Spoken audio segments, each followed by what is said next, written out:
রহমান রাহিম।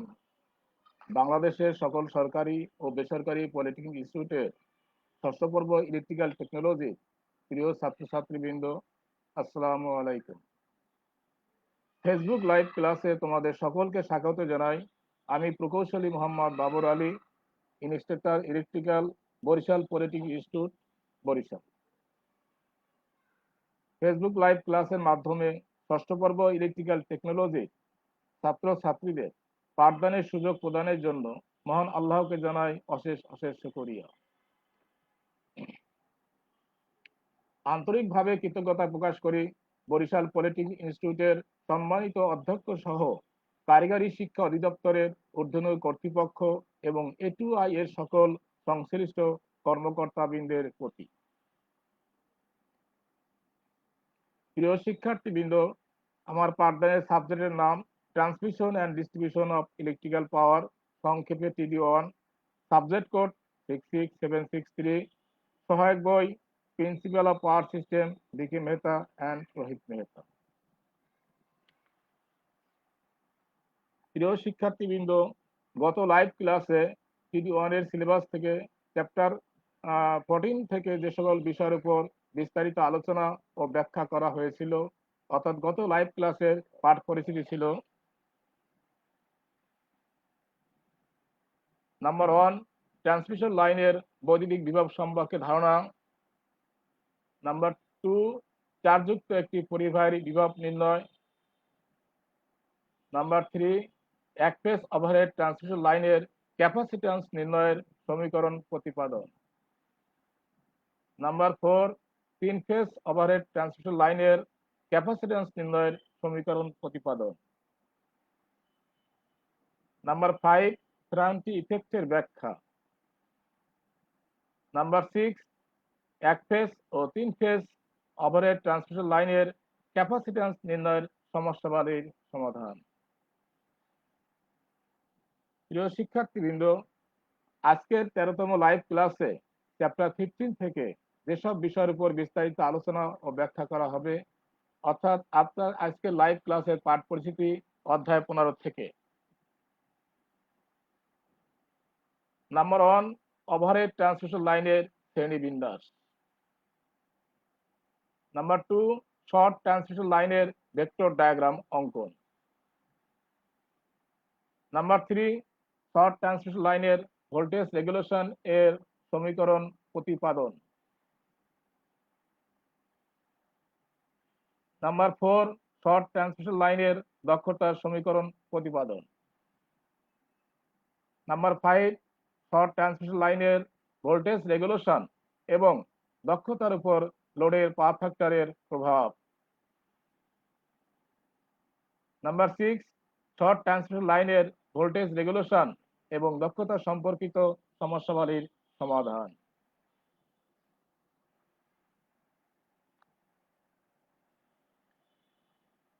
Overhead transmission লাইনের শ্রেণীবিন্যাস। একটি ট্রান্সমিশন লাইনের 3টি কনস্ট্যান্ট RLC লাইনের সমগ্র দৈর্ঘ্য বরাবর সমভাবে বিদ্যমান থাকে, অর্থাৎ লাইনের 3টি কনস্ট্যান্ট থাকে, সেটা হচ্ছে RLC। এটা সব জায়গায় ইউনিফর্মলি ডিস্ট্রিবিউটেড থাকে। রেজিস্ট্যান্স এবং ইন্ডাক্ট্যান্স সিরিজ ইম্পিডেন্স গঠন করে। এক ফেজ সিস্টেমের দুই পরিবাহীর মধ্যে বিরাজমান ক্যাপাসিট্যান্স অথবা 3 ফেজ সিস্টেমের পরিবাহী এবং নিউট্রালের মধ্যে বিরাজমান ক্যাপাসিট্যান্স সমগ্র লাইনে শান্ট বা প্যারালাল পথ সৃষ্টি করে। অর্থাৎ আমরা দেখলাম রেজিস্ট্যান্স এবং ইন্ডাক্ট্যান্স সিরিজ থাকে আর ক্যাপাসিট্যান্স থাকে প্যারালালে। এই জন্য ক্যাপাসিট্যান্সের প্রতিক্রিয়া ট্রান্সমিশন লাইনের বিভিন্ন হিসাব নির্ণয়ের জটিলতা সৃষ্টি করে।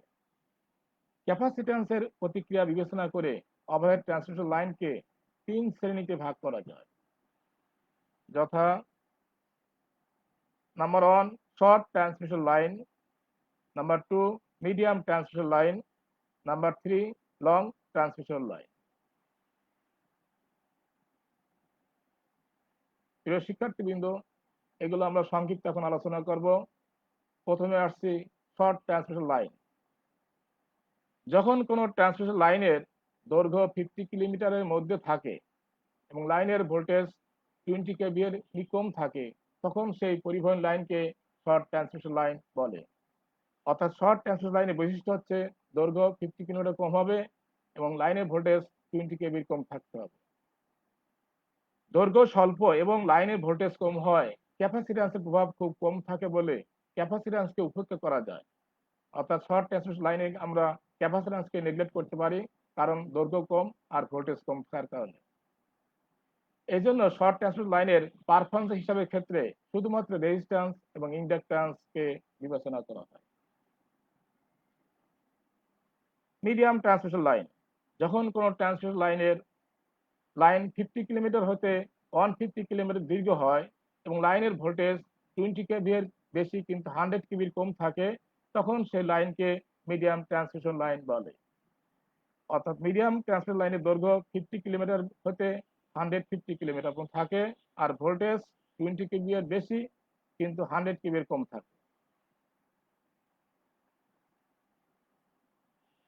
মিডিয়াম ট্রান্সমিশন লাইনের দৈর্ঘ্য এবং ভোল্টেজ তুলনামূলকভাবে অনেক বেশি হওয়াতে ক্যাপাসিট্যান্সের প্রভাব বিবেচনা করতে হয়। হিসাবের সুবিধার জন্য সমগ্র লাইনের সমগ্র দৈর্ঘ্য ব্যাপী বিদ্যমান ক্যাপাসিট্যান্সকে একত্রীভূত অবস্থায় প্যারালাল ক্যাপাসিটর হিসাবে লাইনের এক বা দুই স্থানে ধরে নেওয়া হয়। অর্থাৎ মিডিয়াম ট্রান্সমিশন লাইনে ক্যাপাসিট্যান্সকে বিবেচনা করতে হবে। এক্ষেত্রে লাইনের পারফরমেন্স হিসাবের জন্য এন কন্ডেন্সার পদ্ধতি, টি পদ্ধতি এবং পাই পদ্ধতি ব্যবহার করা হয়ে থাকে। অর্থাৎ মিডিয়াম ট্রান্সমিশন লাইন ক্যালকুলেশনের জন্য তিনটা পদ্ধতি আছে: এন কন্ডেন্সার পদ্ধতি, টি পদ্ধতি এবং পাই পদ্ধতি। লং ট্রান্সমিশন লাইন, যখন কোনো ওভারহেড ট্রান্সমিশন লাইনের দৈর্ঘ্য 150 কিলোমিটারের বেশি এবং লাইন ভোল্টেজ 100 কেভি এর বেশি হয়, তখন সেই ট্রান্সমিশন লাইনকে লং ট্রান্সমিশন লাইন হিসেবে বিবেচনা করা হয়। লাইন যেহেতু অতি দীর্ঘ এবং অপারেটিং ভোল্টেজও অতি উচ্চ, সেহেতু সমগ্র লাইন ব্যাপী কনস্ট্যান্ট সমূহকে সমভাবে বিরাজমান হিসাবে ধরা হয়, অর্থাৎ ইউনিফর্মলি ডিস্ট্রিবিউটেড হিসাবে কনসিডার করা হয়। লং ট্রান্সমিশন লাইনের পারফরমেন্স হিসাব করার জন্য রিগোরাস পদ্ধতি অনুসরণ করা হয়।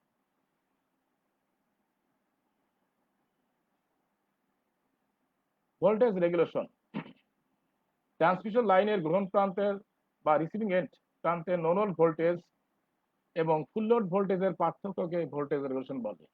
অর্থাৎ নো লোড ভোল্টেজ এবং ফুল লোড ভোল্টেজের পার্থক্য হচ্ছে ভোল্টেজ রেগুলেশন। লাইন কনস্ট্যান্টের কারণে লোড অবস্থায় ট্রান্সমিশন লাইনে কিছু ভোল্টেজ ড্রপ হয়। এই জন্য লোড অবস্থায় গ্রহণ প্রান্তের ভোল্টেজ ভিআর এবং প্রেরণ প্রান্তের ভোল্টেজ ভিএস এর মধ্যে কিছুটা পার্থক্য দেখা যায়। কিন্তু নো লোড অবস্থায় কোনো ড্রপ হয় না বিধায় নো লোড অবস্থায় গ্রহণ প্রান্তের ভোল্টেজ ভিআর এবং প্রেরণ প্রান্তের ভোল্টেজ ভিএস এর সমান হয়। অর্থাৎ লোড অবস্থায় দুটো পার্থক্য থাকে, কিন্তু নো লোড অবস্থায় রিসিভিং ভোল্টেজ এবং সেন্ডিং ভোল্টেজ সমান হয়। অর্থাৎ ফুল লোড অবস্থায় গ্রহণ প্রান্তের ভোল্টেজ ভিআর হলে নো লোড অবস্থায় গ্রহণ প্রান্তের ভোল্টেজ হবে ভিএস।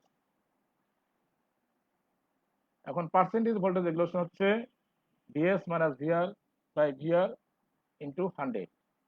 এটা হচ্ছে ভোল্টেজ রেগুলেশনের সমীকরণ। ট্রান্সমিশন ইফিসিয়েন্সি, ট্রান্সমিশন লাইনের দক্ষতা। ট্রান্সমিশন লাইনের রেজিস্ট্যান্সের কারণে পাওয়ার অপচয় হয়। এই জন্য ট্রান্সমিশন লাইনের গ্রহণ প্রান্তের পাওয়ার প্রেরণ প্রান্তের পাওয়ার থেকে কিছুটা কম থাকে। অর্থাৎ যে পাওয়ারটা সেন্ডিং করা হয়, রিসিভিং প্রান্তের পাওয়ার কিছুটা কম হয়, কারণ লাইনে লস হয়।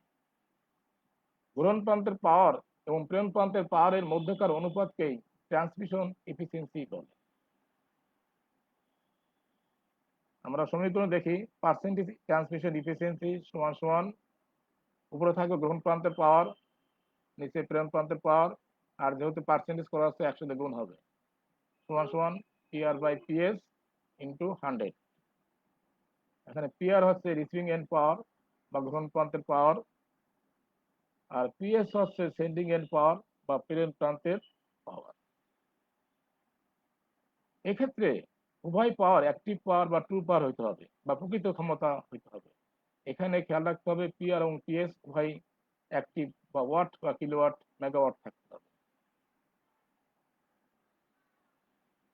প্রিয় শিক্ষার্থীবৃন্দ, এখন আমরা আলোচনা দেখব সিঙ্গেল ফেজ শর্ট ট্রান্সমিট লাইনের নো লোড ভোল্টেজের সমীকরণ প্রতিপাদন করব। শর্ট ট্রান্সমিট লাইনের ক্যাপাসিট্যান্সকে উপেক্ষা করা হয়ে থাকে। এটা আমরা আগেই জানি যে শর্ট ট্রান্সমিট লাইনকে শুধু রেজিস্ট্যান্স এবং ইন্ডাকট্যান্স থাকে। এক্ষেত্রে রেজিস্ট্যান্স এবং ইন্ডাকট্যান্স একত্রে একটি সিরিজ বর্তনী তৈরি করে। চিত্রে একটি সিঙ্গেল ফেজ শর্ট ট্রান্সমিট লাইনের সার্কিট ডায়াগ্রাম এবং ভেক্টর ডায়াগ্রাম দেখানো হলো।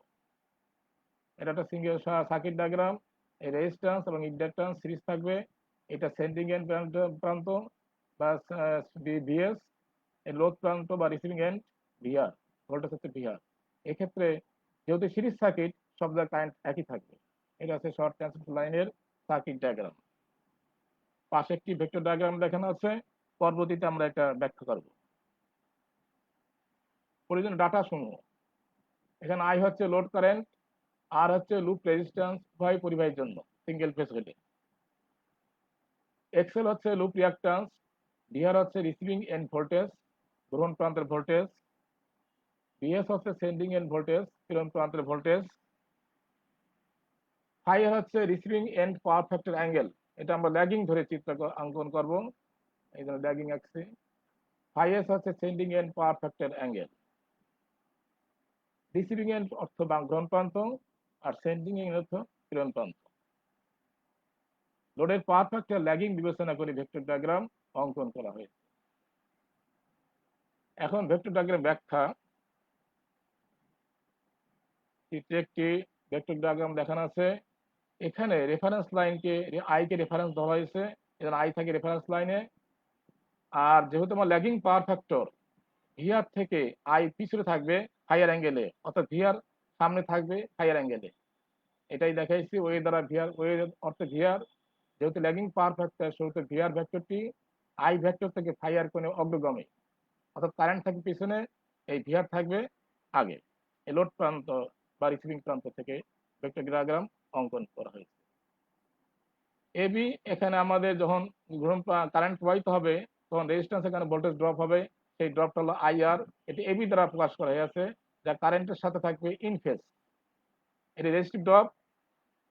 আর ইন্ডাকট্যান্সের কারণে যে ভোল্টেজ ড্রপ হবে আইএক্সএল, এটা হচ্ছে বিসি দ্বারা প্রকাশ করা হয়েছে। এটা 90 ডিগ্রি লিডিং থাকবে কারেন্ট থেকে। তাহলে দেখা যাচ্ছে যে আমার ভেক্টর ডায়াগ্রাম দেখা যাচ্ছে যে এই ভিআর হচ্ছে রিসিভিং প্রান্তের ভোল্টেজ, তার সাথে যদি রেজিস্টিভ ড্রপ আর ইন্ডাকটিভ ড্রপ যোগ করি, ভেক্টর যোগ করি, তাহলে আমরা ভিএস বা সেন্ডিং এন্ড ভোল্টেজ পাই। এটা ওসি দ্বারা প্রকাশ করা হয়েছে। ওসি হচ্ছে sending end voltage VS. Vector diagram থেকে দেখা যাচ্ছে যে ভিএস ভেক্টরটি আই ভেক্টর, এটা হলো আই, আর এটা হচ্ছে ভিএস ভেক্টর আই ভেক্টর থেকে হাইয়েস্ট কোণে আগায় আছে বা লিডিং আছে। অন্যভাবে বলা যায় আই ভেক্টরটি ভিএস ভেক্টর থেকে হাইয়েস্ট কোণে ল্যাগিং আছে। এটা মোটামুটি একটা ল্যাগিং পাওয়ার ফ্যাক্টরের ভোল্টেজ ভেক্টর ডায়াগ্রাম। এই ভিআর হচ্ছে ওয়ে, আর আমাদের ভিএস হচ্ছে ওসি।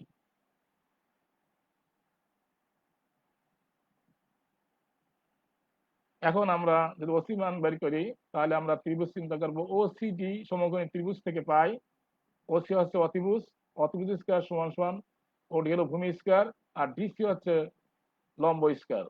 ওসি স্কয়ার সমান সমান ওডি স্কয়ার প্লাস ডিসি স্কয়ার। এখন দেখা যাচ্ছে যে ওডি মানে ওই প্লাস ইডি, ওডি জায়গা ওই plus ED bracket whole square plus DC, DC বলতে DB plus BC, DB plus BC whole square. এখন ওইর মান যদি বাইর করি আমরা, তাহলে আমাদের ও এ ই এই সমকেন্দ্রিক ত্রিভুজ চিন্তা করতে হবে। ওই হচ্ছে ওয়ে, ওয়ের কস ফাই আর, অর্থাৎ ভিআর, ওই হচ্ছে VR into cos phi R. এটা যে ভূমি, তো অতিভুজের ভূমি করলে কস করলে ভূমি পাওয়া যায়। তাহলে ওই হচ্ছে ভিআর কস ফাই আর। আর ইডি হচ্ছে, ইডি মানে এবি সমান, আর এবি মানে আইআর। তাহলে ইডি জায়গা আইআর বসালাম, এরপর হোল স্কয়ার। আবার ডিবি, ডিবি আর এই সমান, যেহেতু ও এ ই ত্রিভুজের এই হচ্ছে লম্ব, লম্ব হচ্ছে অতিভুজ ইন্টু সাইন থিটা। তাহলে অতিভুজ হচ্ছে ভিআর সাইন ফাই আর, তাহলে ডিবি হচ্ছে ভিআর সাইন ফাই আর। আর বিসি হচ্ছে I XL, I into XL whole square. অতএব আমরা ভিএস স্কোয়ার পাই eight square plus eight square, অতএব ভিএস এর মান পাই স্কোয়ার রুট রুট করলে আমরা ভিএস এর মান পেয়ে গেলাম। অতএব ভিএস সমান সমান রুট ওভার এটা। এখন percentage voltage regulation VS minus VR by VR into 100। Sending end volt power factor যদি আমরা বের করি cos phi s, এই phi s তাহলে আমাদের ওসিডি ত্রিভুজ চিন্তা করতে হবে। cos থিটা মানে কি ভূমি বাই অতিভুজ, ওসিডি ত্রিভুজ ভূমি হচ্ছে ওডি আর অতিভুজ হচ্ছে ওসি, তাহলে cos phi s হচ্ছে ওডি বাই ওসি। আবার ওডি সমান সমান আমরা আগেই পেয়ে গেছি, ওডি সমান সমান VR cos phi plus IR, VR cos phi plus IR বসালাম আর নিচে ভিএস। অতএব cos phi s সমান সমান VR cos phi R plus IR by VS. এর সাহায্যে আমরা cos phi s বা সেন্ডিং এন্ড পাওয়ার ফ্যাক্টর সরাসরি বের করতে পারবো। রিসিভিং পাওয়ার পিআর, পিআর হচ্ছে VR IR cos phi R যদি সিঙ্গেল ফেজ হয়, আর লাইন লস হচ্ছে আই স্কয়ার আর, এখানে আই আর আইআর আই এর সমান যদি সিরিজ বর্তনী। সেন্ডিং এন্ড পাওয়ার পিএস হচ্ছে receiving power plus line loss, তাহলে VR IR cos phi R plus I square R, এইটা হচ্ছে সেন্ডিং এন্ড পাওয়ার পিএস এর সমীকরণ। এখন transmission efficiency PR by PS into 100, প্রেরণ প্রান্তের power by sending power, receiving power by sending power into 100। এখন আমরা সেন্ডিং এন্ড ভোল্টেজ ভিএস এর কাছাকাছি মান এর সমীকরণ নির্ণয় করব। এই জন্য আমরা ভেক্টর নোটেশন কমপ্লেক্স নোটেশন চিন্তা করেছি। এখানে কমপ্লেক্স নোটেশনে ভিআর কে রেফারেন্স ধরা হলো, ভিআর থাকে রেফারেন্স আর ল্যাগিং পাওয়ার ফ্যাক্টর আই জন্য আই থাকবে পিছনে, power factor angle phi R. এখানে ভিআর এর সাথে আইআর ড্রপ কারেন্ট ইনফেস থাকবে আর আইএক্সএল ড্রপ কারেন্ট থেকে 90 ডিগ্রি আগে থাকবে। এখানে এটা যোগ করলে ভিএস পাবো। তা কমপ্লেক্স নোটেশনে আমরা ভিআর কে সবসময় রেফারেন্স ধরবো, এই জন্য বলছি ভিআর কে রেফারেন্স ধরা হলো ভিআর সমান ভিআর প্লাস জে জিরো বা অ্যাঙ্গেল জিরো, যেহেতু রেফারেন্স ভেক্টর এইটা হবে। আই সমান সমান ভেক্টর আই সমান সমান I at an angle minus phi R, যেহেতু ল্যাগিং এই জন্য মাইনাস ফাই আর হবে। এটা বসালে রেক্টেঙ্গুলার ফর্মে নিলে I cos phi R minus I J I sine phi R, এখানে আই কমন নিয়ে আসছে এটা থাকছে। আমরা জানি ইম্পিডেন্স জেড সমান সমান আর প্লাস জে এক্সএল, অতএব প্রেরণ প্রান্তের ভোল্টেজ ভিএস সমান সমান receiving voltage into voltage drop, total voltage drop I into Z, অতএব ভিএস সমান সমান ভিআর প্লাস আইআর ভেক্টর যোগ। এখানে ভিআর এর মান বসালাম, এটা আই এর মান আর এইটা হচ্ছে জেড এর মান। পরবর্তীতে আমরা আই এইটা গুণ করে পাই, এইটা ভিআর থাকে, এটা আই cos phi এর সাথে আর গুণ করলে I cos phi I R cos phi R, আবার আই cos phi আর সাথে জে এক্সএল গুণ করলে J I XL cos phi R. Similarly I I sine phi R সাথে আর গুণ করলে এখানে মাইনাস আছে, minus J I R sine phi R plus এখানে minus I J sine phi R J XL গুণ করলে জে স্কয়ার মাইনাস ওয়ানে plus one হবে, তাহলে এখানে জে থাকবে না, I XL sine phi R. এখনো যদি আমরা রিয়েল পার্ট আলাদা করি তাহলে এইটা হচ্ছে রিয়েল পার্ট আর এইটা হচ্ছে ইমাজিনারি পার্ট, যেটা যে থাকবে সেটা ইমাজিনারি পার্ট, স্কয়ার রুট করলে যে উঠে যাবে।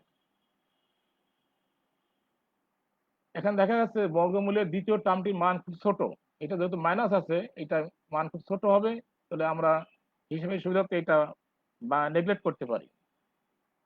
তাহলে ভিএস এর কাছাকাছি মান আসে, এটা যদি আমরা নেগলেক্ট করি তাহলে ভিএস এর মান পাওয়া যায় VR plus IR cos phi R plus IXL sign phi আর।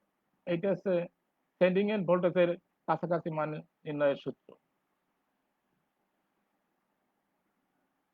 তাহলে এখন আমরা সেন্ডিং এন্ড ভোল্টেজের বিভিন্ন সূত্র দেখবো। ভিএস সমান এইটা, এটা হচ্ছে ল্যাগিং পাওয়ার ফ্যাক্টরের জন্য এখানে প্লাস থাকবে, আর যদি এখানে লিডিং পাওয়ার ফ্যাক্টর হয় সেম সূত্র এখানে মাইনাস হবে। এটা হচ্ছে স্কয়ার রুট ফর্মুলা, ল্যাগিং এর জন্য এটা প্লাস আর লিডিং এর জন্য মাইনাস।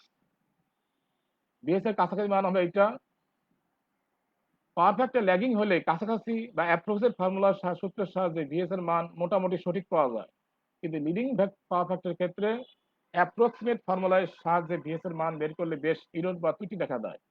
তাহলে পাওয়ার ফ্যাক্টর ল্যাগিং হয় তাহলে আমরা এটা মোটামুটি কাছাকাছি পাই, কিন্তু লিডিং হলে অনেক ত্রুটি আসে। এই জন্য লিডিং এর জন্য এই সূত্র প্রযোজ্য নয়। এই জন্য বলছি আমরা লিডিং পাওয়ার ফ্যাক্টরের ক্ষেত্রে অ্যাপ্রক্সিমেট ফর্মুলার সাহায্যে ভিএস এর মান বের করা হয় না।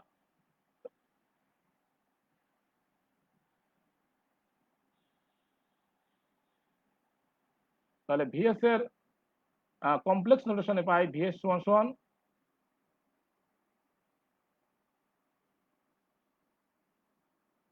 এটা কমপ্লেক্স নোটেশন আছে, এটা ত্রুটি ভুল আছে, এটা ভুল হয়ে গেছে, এটা আগে সূত্র আসবে, এটা সরি, এটা ভুল হয়ে গেছে। Three phase short transmission line three phase সিস্টেমের ক্ষেত্রে তিনটি এক ফেজ সিস্টেমের যোগফল হিসেবে বিবেচনা করা যায়। এক্ষেত্রে প্রতিটি এক ফেজ সিস্টেমে থ্রি ফেজ সিস্টেমের মোট পাওয়ারের 3/1 পাওয়ার পরিবহন করে। এই জন্য হিসাবে সুবিধার্থে থ্রি ফেজ সিস্টেমের শুধুমাত্র এক ফেজ নিয়ে বিশ্লেষণ করা হয়ে থাকে। এক ফেজ লাইনের ভোল্টেজ রেগুলেশন যেভাবে নির্ণয় করা হয়ে থাকে, থ্রি ফেজ সিস্টেমের ভোল্টেজ রেগুলেশন ঠিক একইভাবে নির্ণয় করা যায়। যেহেতু শুধুমাত্র এক ফেজ বিবেচনা করা হয়, সেহেতু ফেজ ভোল্টেজ বিবেচনা করতে হয়। তাহলে আমরা এটা দেখলাম, থ্রি ফেজ সিস্টেমের একটি ফেজ আলাদা বিবেচনা করলাম, একটা নিউট্রাল আসবে। ট্রান্সমিশন লাইনের দক্ষতার উপর লোডের পাওয়ার ফ্যাক্টর প্রভাব। আমরা জানি আই সমান সমান পি বাই এত, এটা সিঙ্গেল ফেজ সূত্র। আর থ্রি ফেজ হলে P by 3 VR cos VR, এখানে ভিআর ফেজ ভোল্টেজ ধরা হয়েছে, আর লাইন ভোল্টেজ হলে √3 ভিআর হবে। উপরোক্ত সমীকরণ থেকে দেখা যাচ্ছে যে গ্রাহক প্রান্তে একটি নির্দিষ্ট ভোল্টেজ নির্দিষ্ট পরিমাণ পাওয়ার প্রয়োগের ক্ষেত্রে লোড কারেন্ট আই এর মান লোডের পাওয়ার ফ্যাক্টর কস ফাই এর ব্যস্তানুপাতিক। অর্থাৎ এখানে যদি আমরা পাওয়ার এবং ভোল্টেজ কনস্ট্যান্ট থাকে তাহলে আই এর মানটা কস ফাই এর সাথে ব্যস্তানুপাতিক। লোডের পাওয়ার ফ্যাক্টর মান কম হলে লোড কারেন্ট বৃদ্ধি পায়, তাহলে লোড পাওয়ার লাইনের পাওয়ার লস বৃদ্ধি পায়। লোডের পাওয়ার ফ্যাক্টর মান কমলে ট্রান্সমিট দক্ষতা কমে এবং লোডের পাওয়ার ফ্যাক্টর বৃদ্ধি পেলে ট্রান্সমিট দক্ষতা বৃদ্ধি পায়। সমস্যা 1 নম্বর সমস্যা দেখবো আমরা। একটি factory three phase 0.8 lagging power ফ্যাক্টরে 11 কেবি লাইন হইতে 1.1 মেগাওয়াট পাওয়ার গ্রহণ করে। লাইন পরিবাহী রেজিস্ট্যান্স 2 ওহম এবং রিঅ্যাক্ট্যান্স 3 ওহম হলে নির্ণয় করো শতকরা ভোল্টেজ রেগুলেশন ট্রান্সমিশন দক্ষতা। সমাধান, এখানে দেওয়া আছে প্রতি ফেজের রেজিস্ট্যান্স আর সমান 2 ওহম, প্রতি ফেজের reactance XL 3 ohm, power factor cos phi R 0.8 lagging, sine phi হবে এখান থেকে 0.6 আসবে সাইন ভেক্টর। গরম প্রান্তের ভোল্টেজ লাইন ভোল্টেজ থ্রি ফেজের ক্ষেত্রে 11 কেভি। গরম প্রান্তের প্রতি ফেজের phase voltage VR per phase √3 ভাগ করলাম 6350.85 ভোল্ট। এটা হচ্ছে প্রতি ফেজের ভোল্টেজ। লোড কারেন্ট আই সমান সমান P by √3 VR line cos phi R, এই মান বসানোর পর আমরা পাই 72.17 অ্যাম্পিয়ার, এটা লাইন কারেন্ট। যেহেতু পাওয়ার ফ্যাক্টর ল্যাগিং, সেহেতু প্লেন প্রান্তের ভোল্টেজ বের করার জন্য অ্যাপ্রক্সিমেট ফর্মুলা ব্যবহার করা যেতে পারে। আমরা দেখছি ল্যাগিং পাওয়ার ফ্যাক্টরে মোটামুটি কাছাকাছি মান আসে। অতএব ভিএস যদি আমরা অ্যাপ্রক্সিমেট ফর্মুলা ব্যবহার করি, VS per phase VR per phase plus IR cos phi R plus IXL sine phi R, এটা ভিআর পার ফেজের মান, আই এর মান, আর এর মান cos 5.8, আই এক্সএল 3 sin 5.6 এত ভোল্ট পাই আমরা। বিএস লাইনে আসে √3 গুণ করতে হবে 11.425 KV. Voltage regulation percentage voltage VS minus VR by VR into 100, এটা মান, এটা ভিএস এর মান, এটা ভিআর এর মান আমরা কেভিতে বসাইছি, নিচে VR KV into 100 3.86 percentage voltage regulation 3.86, এটা হচ্ছে आंसर।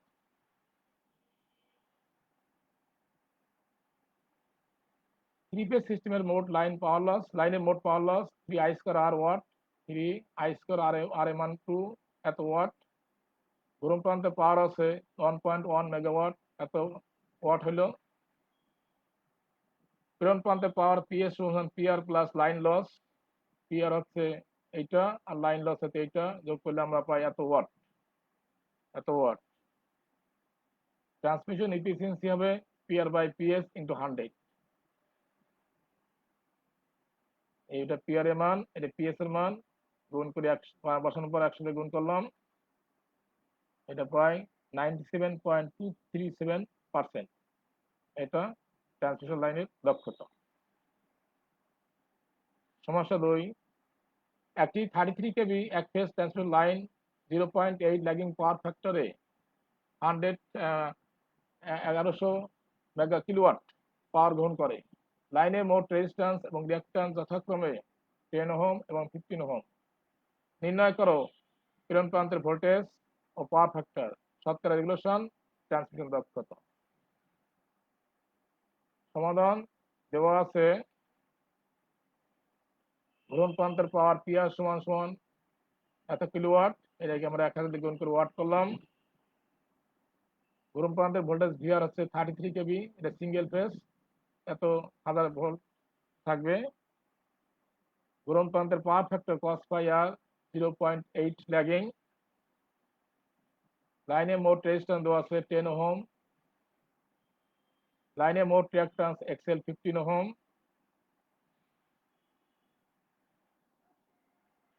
লাইন কারেন্ট পিআর, যেহেতু single phase, PR by VR cos phi r, PR এর মান ভিআর cos phi r বসানোর পর পাই 41.67 অ্যাম্পিয়ার। cos phi r 0.8 হইলে sin phi r হচ্ছে 36.87। কমপ্লেক্স সলিউশন সমাধান করলে আমরা লিখতে পারি ভিআর সমান সমান যে রেফারেন্স অ্যাঙ্গেল 0। ভিআর হচ্ছে রেফারেন্স ধরতে হয় কমপ্লেক্স সলিউশনে।